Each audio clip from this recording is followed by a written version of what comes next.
to celebrate her and let her know that we care about her, we love her, and she's the mother of Covenant Fellowship Church, our oldest member.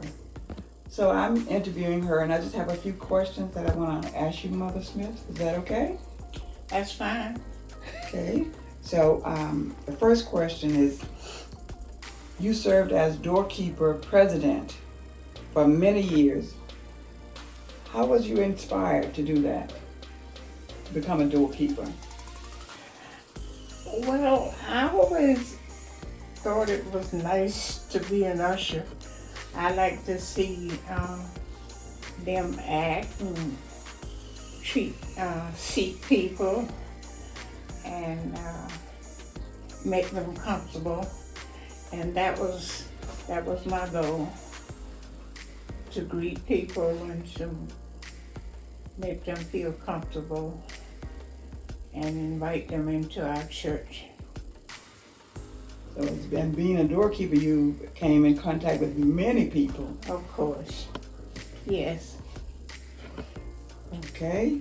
So my next question is, you went back to school to get your bachelor's and master's degree. How did that, tell us about that journey. Well, I worked for 20 years before I actually went back full time to school as a school bus driver. And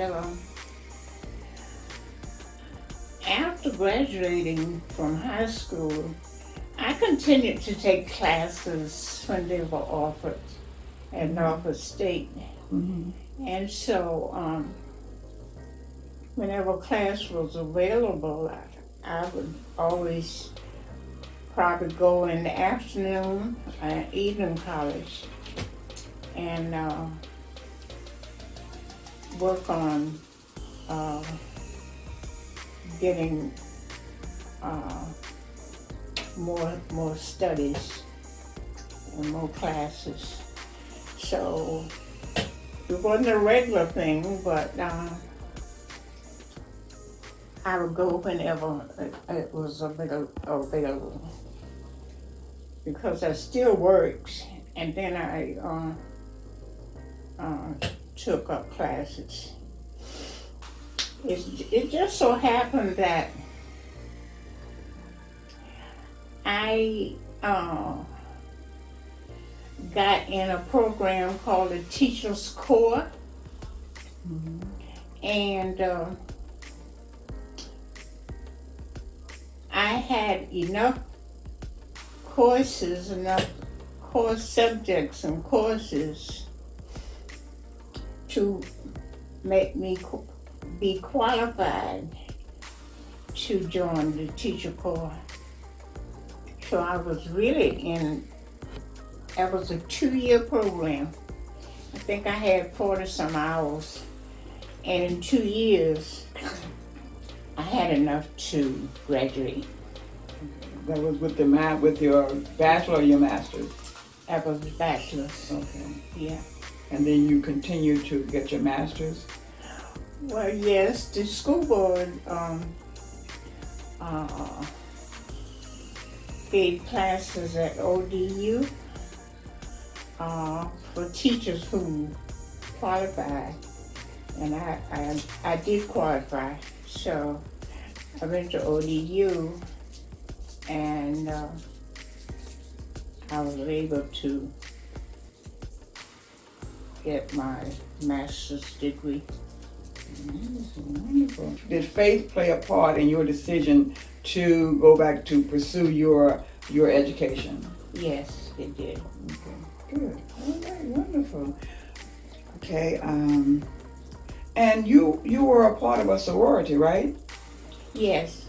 Can you tell us about that sorority and your experience? I joined the National Sorority of Philadelphia Kappa.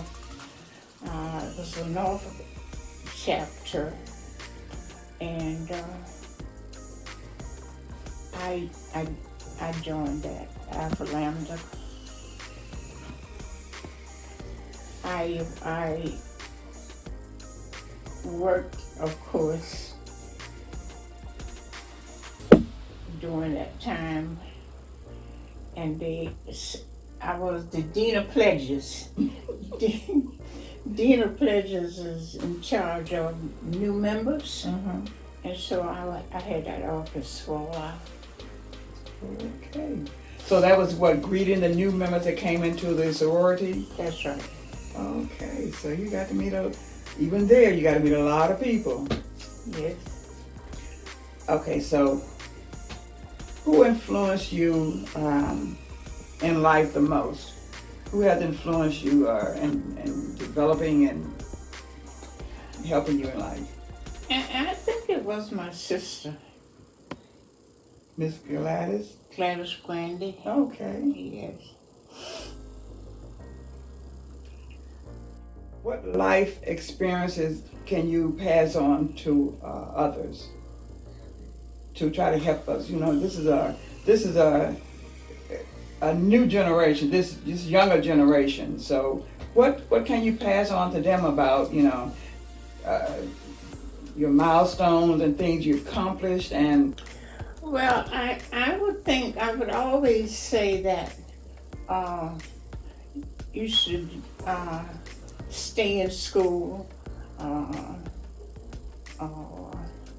whenever you can, because that's where you get the best jobs or what have you. And I would always, well, like I did, I just took classes at different times. And it paid off for me because it made me qualify for becoming a student teacher. But to get an education, that is my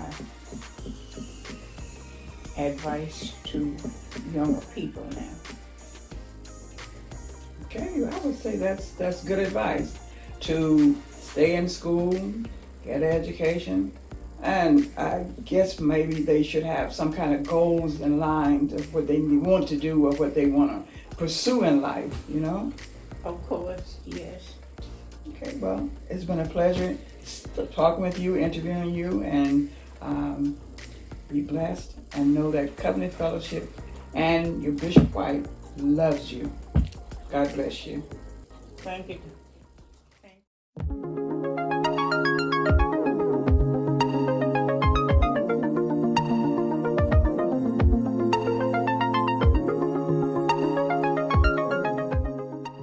All right, Sister Smith, it's so good to see you today and good to be with you here. Thank you. Good to be here. Yeah, you know, I've been your pastor now. I was thinking the other day, this is our 43rd year. This is it. Yes, I became your pastor in 1979. Okay. And you look as good today as you did 43 years ago. And I gotta think I look pretty good too, you know. Yeah.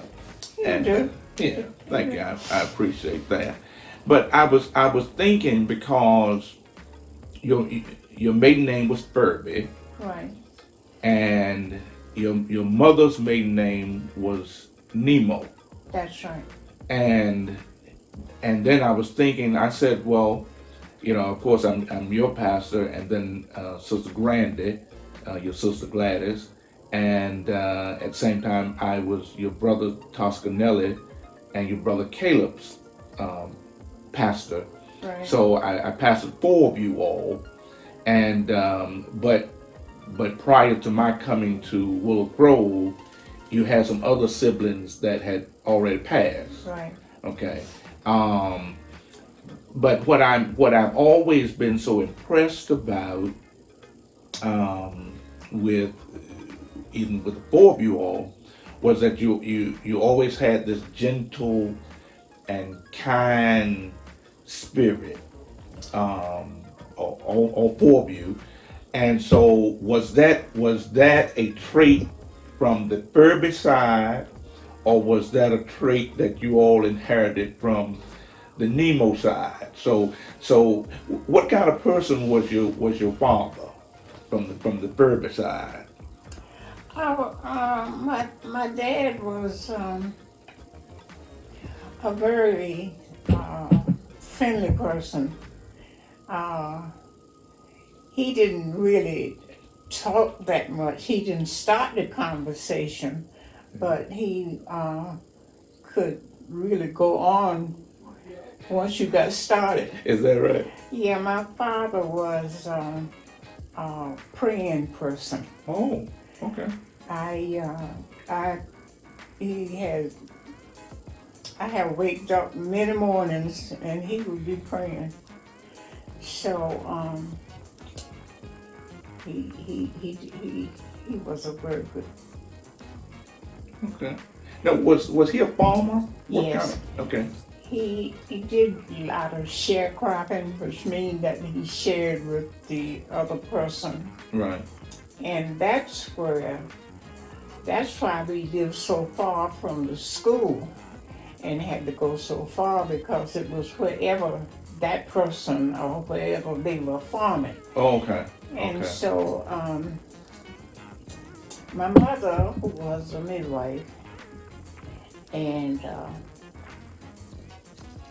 my mother was a very smart person. So that's where you get it from? Yes. Oh, Oh okay. gosh, So when you say midwife, you mean what? She went? she delivered babies. Really? So she would just go from house to house? Well, the person would engage her, Right. and tell her about the time that the baby would come, and they'd come for her, and she would go to that house. Oh, okay. Did you ever get to go with her to? No, I wasn't. I was a teenager, I guess. But I was younger than that when she started. And every time she might have come for a cry, oh, I missed her so bad. I didn't want her to go. Really? Yeah.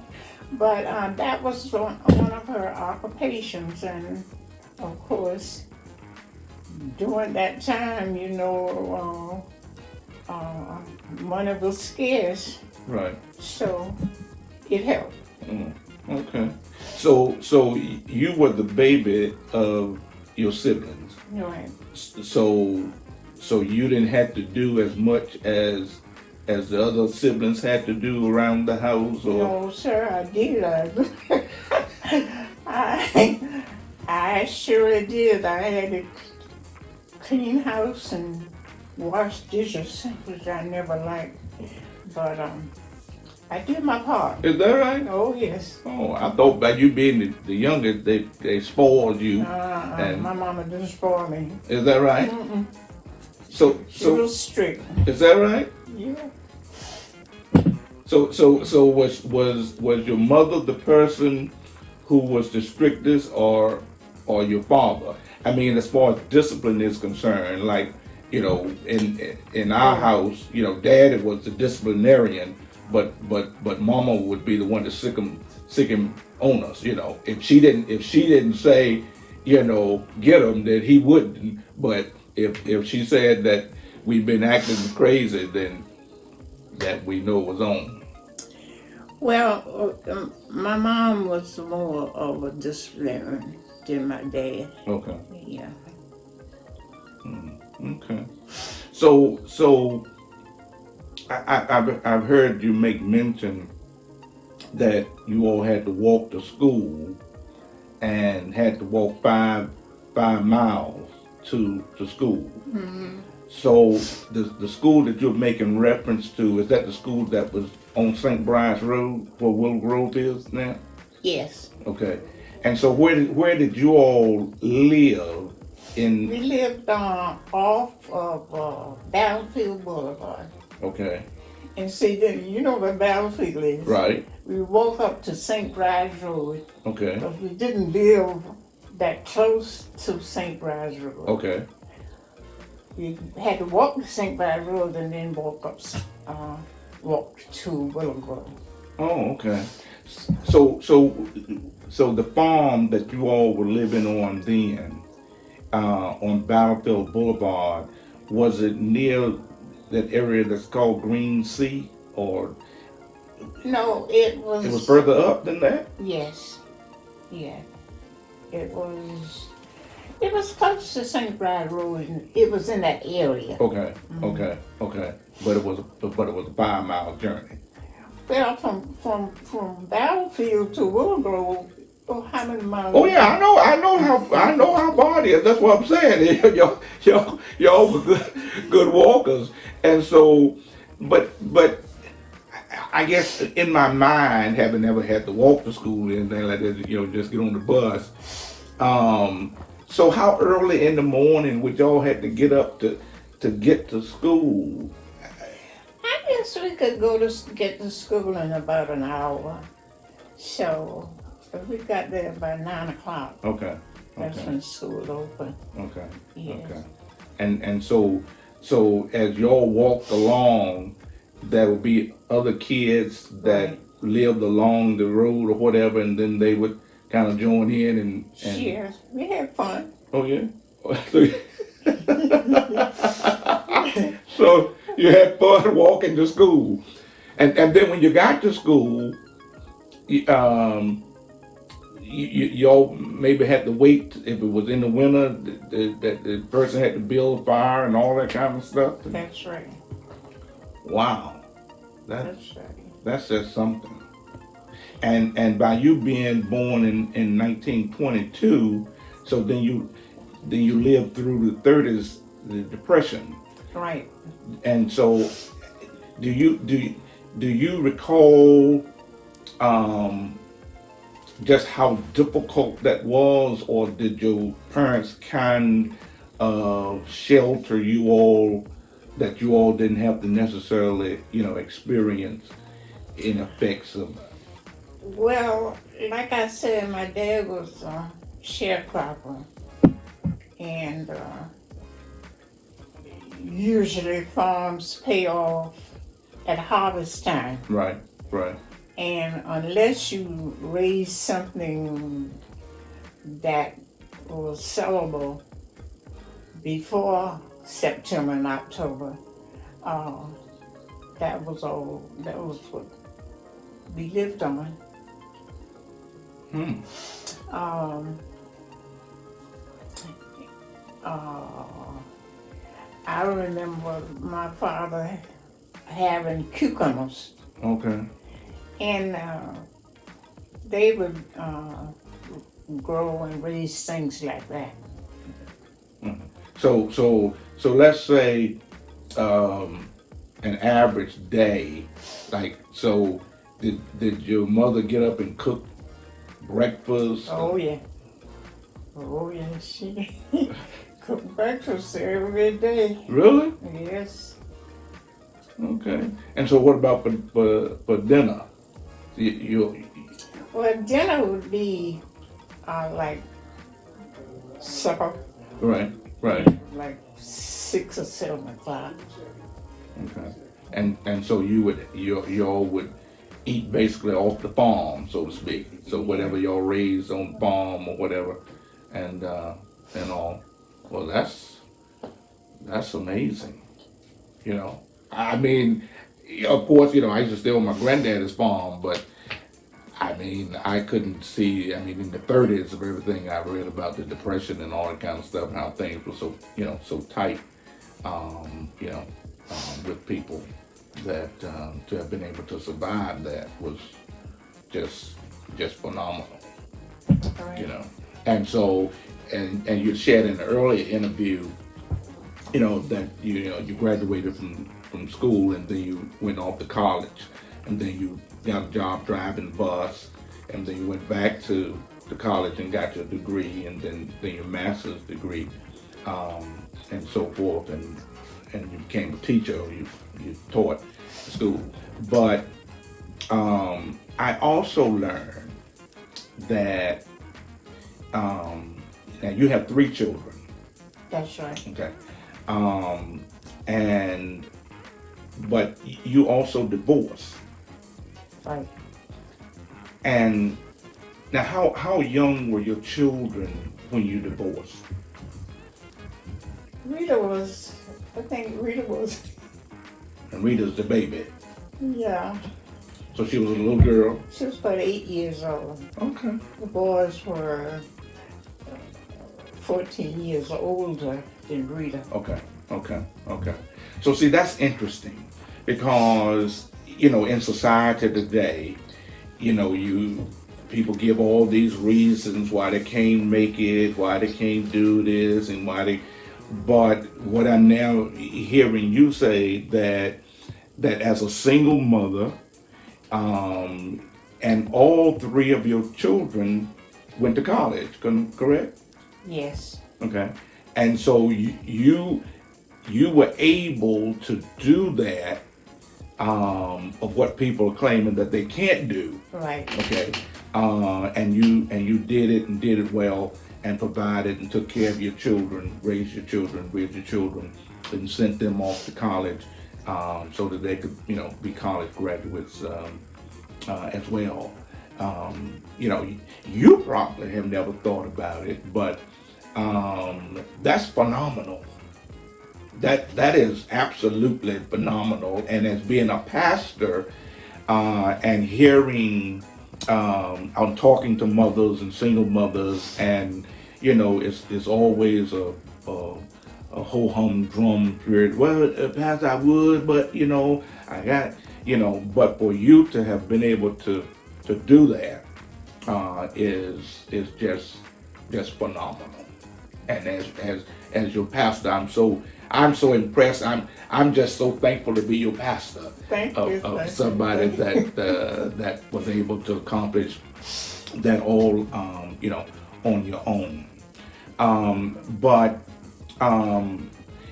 you have always been so faithful and always been so committed, whether it's a church or whether it's the Order of Eastern Star, or whether it's your sorority.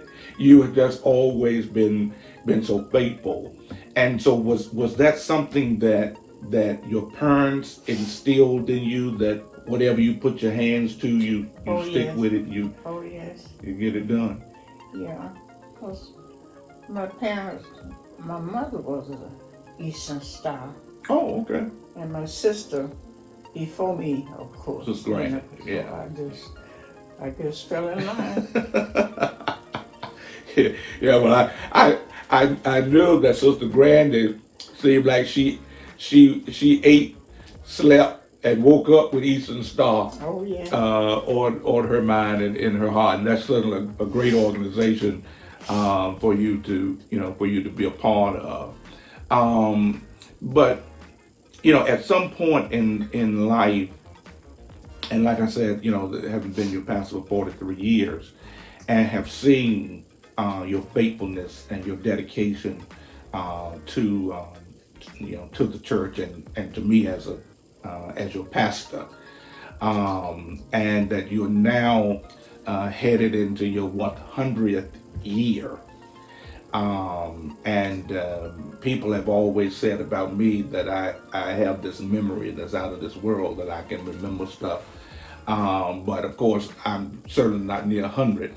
But for you to be able to remember and to recall with such exactness, headed into your 100th year, certainly the Lord has been gracious and been kind to you, Yes. and has kept you all of these years. Yes, it's a lot to remember. And I think in my talk and discussion, I didn't mention that I witnessed World War II. Oh yeah, exactly. And so my youngest brother was in service. And then during World War II, things got a little better. Okay. And so my parents built the last house that we lived in during that time. Okay. And they would get I think like $50. Uh, the soldiers would send it to their parents. Oh, okay. Okay. Yes. Okay. And so quite an experience. Quite an experience. I lived in Norfolk a lot with my sister. And we went through a lot. Blackouts and meeting strange people.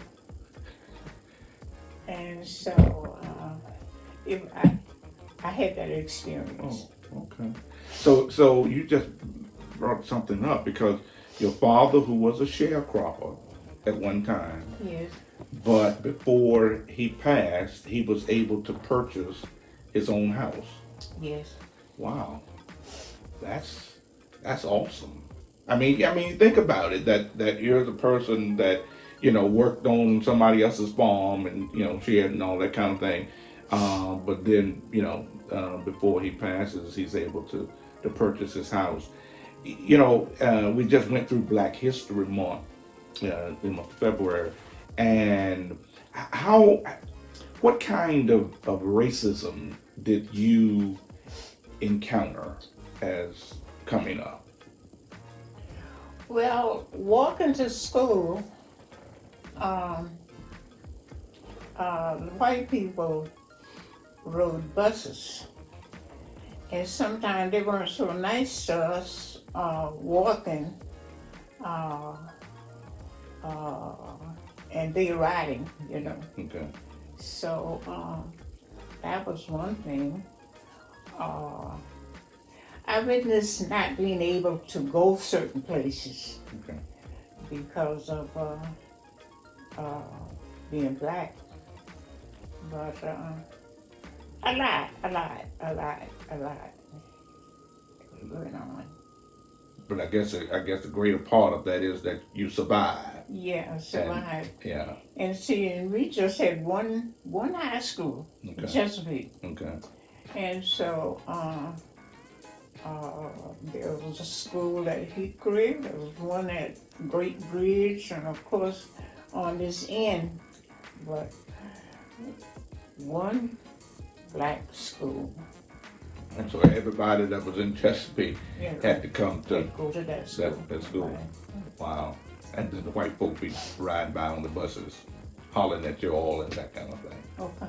Right. Yeah. That's very sad. But we made great strides in life and as a race of people, and so we certainly don't want to go backwards. We want to continue to to move forward. You being a charter member of Covenant Church, and this is our 23rd, our 24th year actually, of being a church, and you're the mother of the church, and certainly I can't tell you how blessed we are as a church, and to have had you to be a charter member and the mother of our church, and being a mother to me. I feel more like your son, more so than your pastor, but I just always appreciate the respect that you've always shown towards me, and so I'm thankful to God for that. But we live here in life, and then of course we look forward to going to be with the Lord at the end of our journey. And sometimes people don't like to talk about leaving, but that's the reality. We're all going to leave. Right. And so can you tell me, when it's all said and done, what you would like for your legacy to be here on earth? What is it that you would like for people to be able to say about Marion Furby Smith? Well, I've always been in church, and I think, you know, I was blessed by that. And I like church, and I like to work in church. And so I would say stay in church. And I love people. And I like to work. Not now, but, Right. you know, that always kept me going. And so that is great. That is mostly what I can think about. Okay.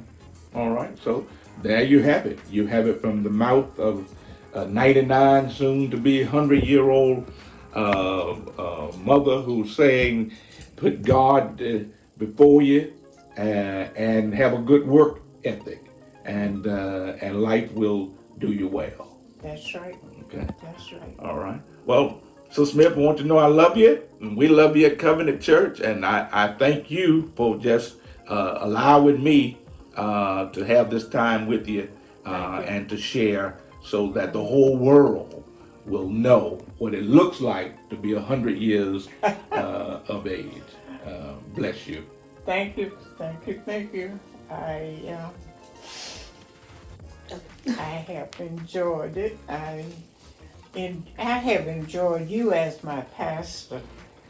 For some reason, you were different.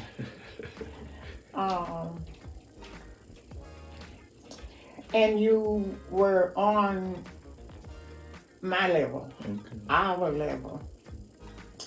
And you say, like being your mother? Yeah. Well, you seemed like a son to me. And you could have been, you know, at the age. Yes, right. But then you taught us, but we weren't being taught that way. Bible study, Yeah. oh my goodness. It was just so enjoyable. And it's been nice. It's been good. Good. Thank you. Thank you.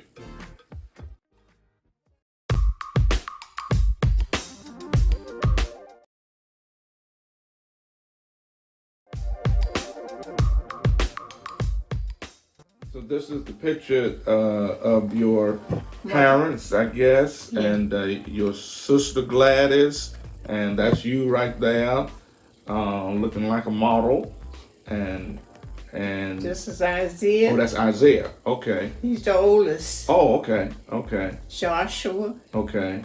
and Toscano. Oh, okay. Yeah. Okay. Okay. Now this brother here, Isaiah, puts me in the mind of Dr. Martin Luther King. It does. If you can see this picture here, Yeah. he looks like Dr. King, and the way that he's standing and so forth, and has his hand there, and so this is your mother, and her name was Laura. That's correct, Laura Nemo Furby, right. and this is your father, and his first name was Isaiah. Furby, and so, and now you're going back to your parents. Your father originally, was he from North Carolina? That's right. Okay, and your mother originally, they were raised in Chesapeake. Okay, the Nemo. So you had an aunt that was named Sister Wilson. Cora Wilson, that worked at the hospital there, and I remember her vividly, and all. So you have a nice family, and now let me ask you this, so Smith, you're going to be 100 years of age. Has anyone else in your family ever lived to be 100? Not to my knowledge. Yes, I did. I had a cousin. Okay. Yeah, he passed away a couple of years ago. He lives in Delaware. Okay. Yeah, Okay. that's on my father's side. On your father's my side. father's nephew. Okay. Yeah, Okay. he was Okay. 100. Okay. All right. And so, but he's now deceased. Yes. Okay. All right. So how old did he live to be? Did he live to be 100 and then he passed, or was he 100 and? Nah, he was 100. I don't think he got to be 101. I don't Okay. think, but I know that he did have a 100th birthday. Okay. All right. So then therefore we know that you have to live to be at least 102, because you got to keep the record. If it don't turn out like what's her name, Betty White. Betty White, right? Well, we're not claiming that. We're not claiming that at all, at all. So you're gonna live and keep right on going. Okay. But we love you, Sister Smith. We really do. Thank you.